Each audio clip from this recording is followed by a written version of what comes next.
কিরে প্রতিদিন আইসা ঘোরাঘুরি করস, কিছু নিবি? আঙ্কেল ওই আইসক্রিমগুলো কত কইরা? কেন এগুলা নিবি? এগুলো মাত্র 50 টাকা করে। কি 50 টাকা? কেন 50 টাকা তোর কাছে বেশি হলো? শোন, তুই প্রতিদিন আইসা এখানে ঘুরঘুর করস আর শুধু আমার কাস্টমারগুলো নষ্ট করস। এখন তুই যা, আমার দোকানের আশেপাশে আর কোনোদিন আসবি না। আল্লাহ, আমার কাছে যদি এখন টাকা থাকতো তাহলে আমি একটা আইসক্রিম খেতাম। আমার আইসক্রিম খাইতে অনেক ইচ্ছা করতেছে, কিন্তু আমার কাছে তো টাকা নাই। কিরে তুই এখনো যাস নাই? যা সর। ভাই। জি ভাই বলেন।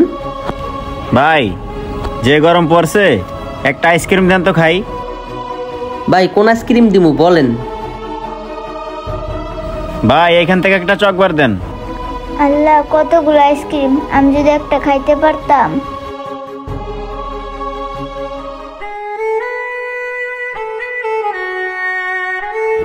ভাই এটার দাম যেন কত?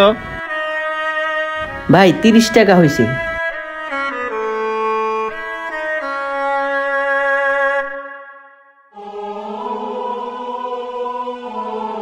লন।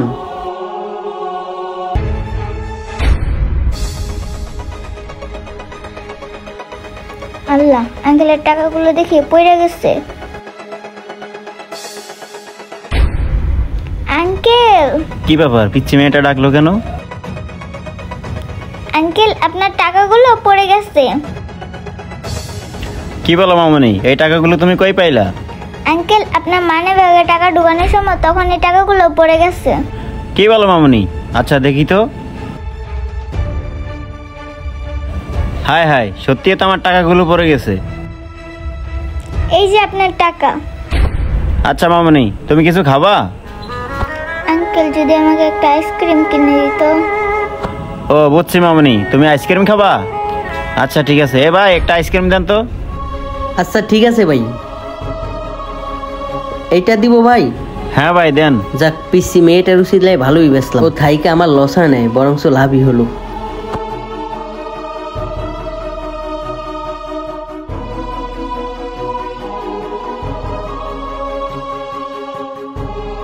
মামনি এই চলো আইসক্রিম।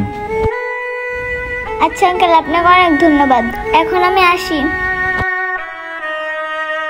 আরে মেয়েটা দেখি বই ফেলাই হয়ে গেছে। এই মামনি শোনো। এই মামনি। আরে মেয়েটা দেখি শুনতেছে না, পিছনে পিছনে যাইতো, দেখি কই যাই। বাসায় ঢুকলো মনে হইতেছে। আচ্ছা যায় দেখি।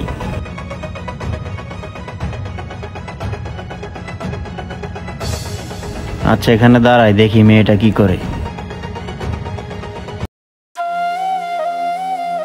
আব্বু, তোমার তো জন্ডিস হয়েছে আর ডাক্তারও তো বলছে তোমাকে আইসক্রিম খাইতে। তাই দেখো, আমি তোমার জন্য আইসক্রিম নিয়ে আসছি।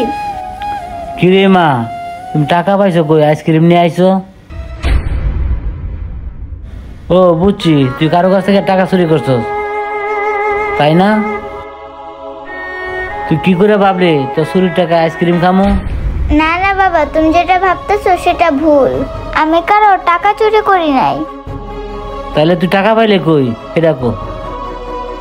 বাবা, আমি না একটা আইসক্রিমের দোকানের সামনে গেছিলাম, তখন একটা আঙ্কেলের অনেকগুলো টাকা পড়ে গেছিল।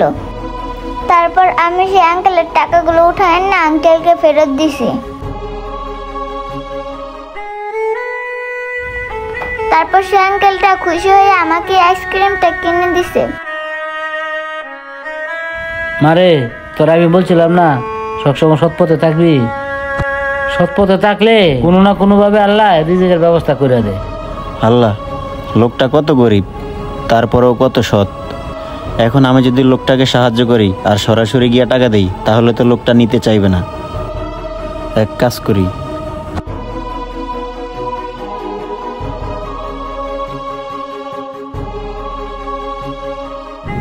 বইয়ের ভিতরে টাকাগুলো দিয়ে দেই।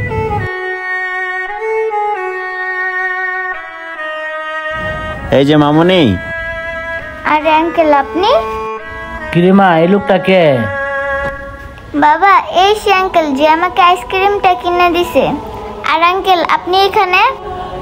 মামনি, তুমি যে এখানে আইসক্রিমটা নিলে না, ওইখানে এই বইটা ফালাই দিয়ে আসছো। আমি তোমার পিছনে পিছনে আসছি তোমাকে এই বইটা ফেরত দেওয়ার জন্য। এই নাও তোমার বই। ও আঙ্কেল, এই অনেক দরকারি, আমি বলতে পারি না কখন যে পড়ছে। আপনাকে অনেক ধন্যবাদ।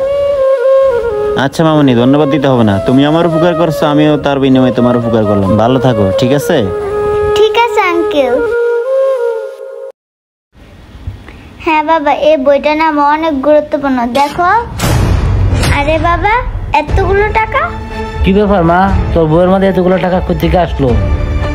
বাবা, আমিও তো বলতে পারি না এতগুলো টাকা কোথা থেকে আসলো।